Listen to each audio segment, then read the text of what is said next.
Assalamualaikum warahmatullahi wabarakatuh. Pada kesempatan kali ini saya akan membahas materi pemakaian tanda baca. A. Tanda titik. 1. Tanda titik dipakai pada akhir kalimat yang bukan pertanyaan atau seruan.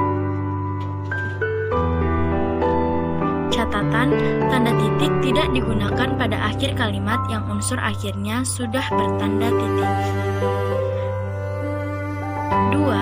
Tanda titik dipakai di belakang angka atau huruf dalam suatu bagan, intisar, atau daftar.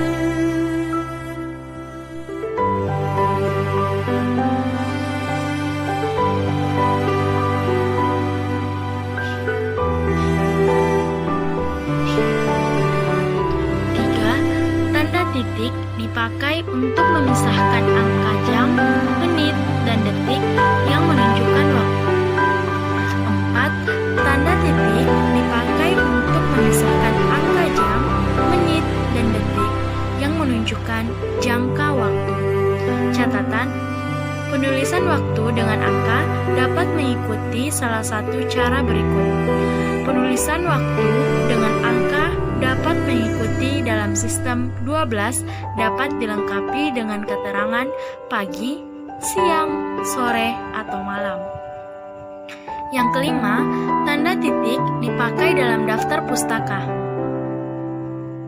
Yang keenam, tanda titik dipakai untuk memisahkan bilangan ribuan atau kelipatannya yang menunjukkan jumlah. Catatan, tanda titik tidak dipakai untuk memisahkan bilangan ribuan atau kelipatan yang tidak menunjukkan jumlah. Tanda titik tidak dipakai pada akhir judul yang merupakan kepala karangan atau kepala ilustrasi, tabel, dan sebagainya. Tanda titik tidak dipakai di belakang A nama dan alamat penerima surat, nama dan alamat pengirim surat, dan di belakang tanggal surat.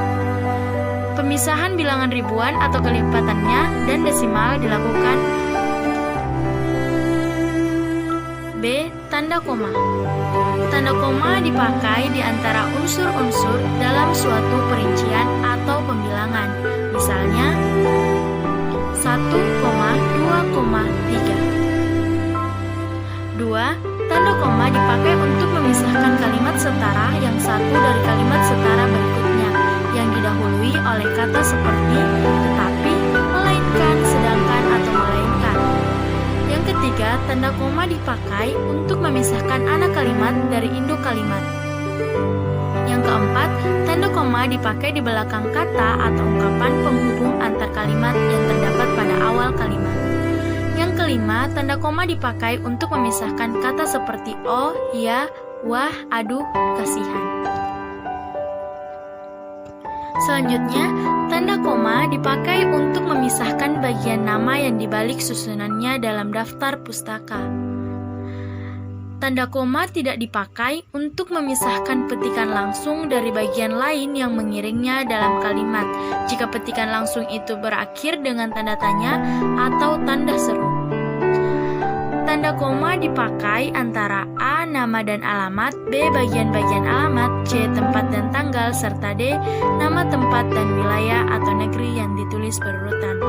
Tanda koma dipakai untuk memisahkan petikan langsung dari bagian lain dalam kalimat. Tanda koma dipakai di antara bagian-bagian dalam catatan kaki atau catatan akhir. Tanda koma dipakai di antara nama orang dan gelar akademik yang mengikutinya untuk membedakannya dari singkatan nama diri, keluarga, atau marga. Tanda koma dipakai di muka angka desimal atau di antara rupiah dan sen. Yang ke-13, tanda koma dipakai untuk mengapit keterangan tambahan yang sifatnya tidak membatasi. Yang ke-14, tanda koma dipakai untuk menghindari salah satu baca salah pengertian.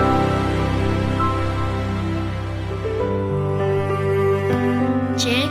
Tanda titik koma. 1. Tanda titik koma dapat dipakai sebagai pengganti kata penghubung untuk memisahkan kalimat yang setara di dalam kalimat majemuk.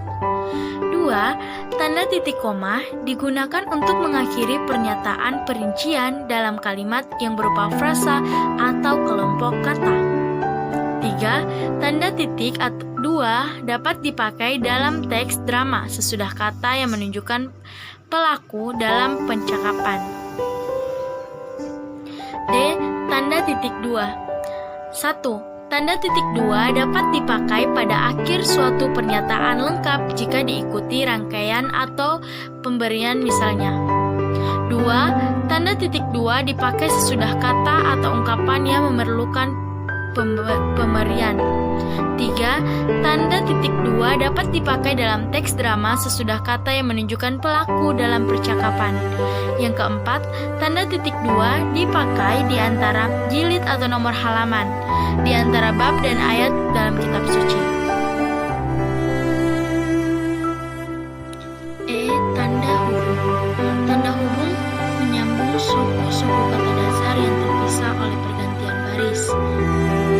Tanda hubung menyambung awalan depan, bagian kata di belakangnya atau akhiran dengan bagian kata di depannya pada pergantian baris.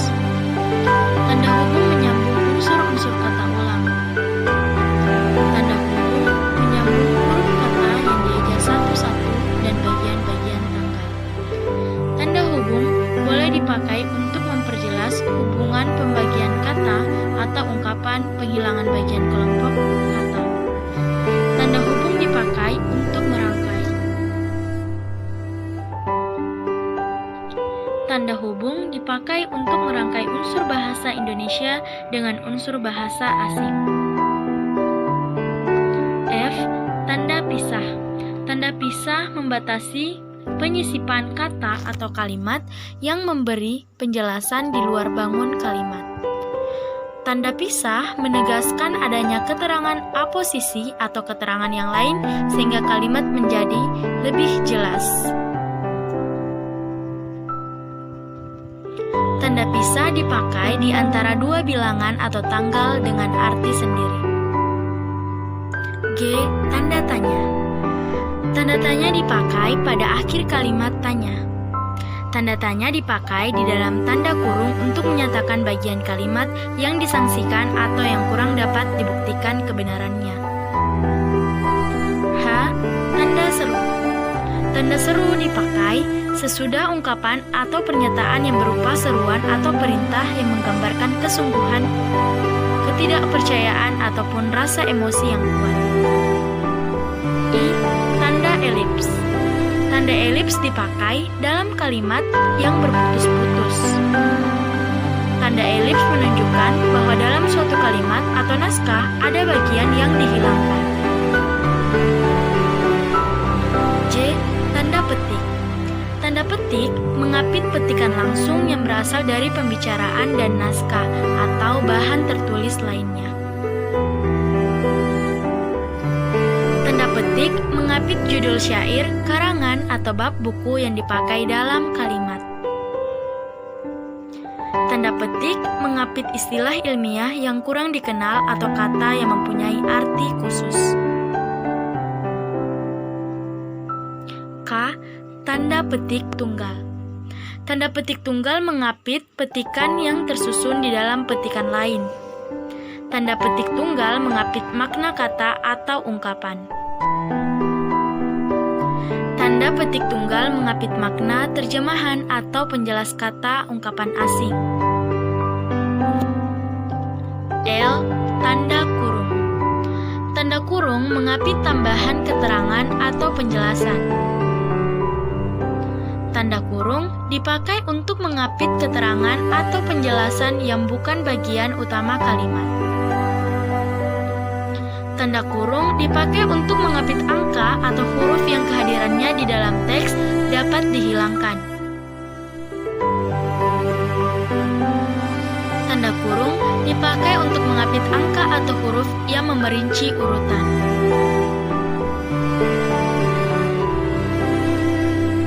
M. Tanda kurung siku. Tanda kurung siku dipakai untuk mengapit huruf, kata, atau kelompok kata sebagai koreksi atau tambahan pada kalimat atau bagian kalimat yang ditulis orang lain, tanpa itu menyatakan bahwa kesalahan atau kekurangan itu memang terdapat di dalam naskah asli. Tanda kurung siku dipakai untuk mengampit keterangan dalam kalimat penjelas yang sudah bertanda kurung. N. Tanda garis miring. Tanda garis miring dipakai di dalam nomor surat dan nomor pada alamat dan penandaan masa 1 tahun yang terbagi dalam 2 tahun takwim. Tanda garis miring dipakai sebagai pengganti kata atau O, tanda penyingkat atau apostrof.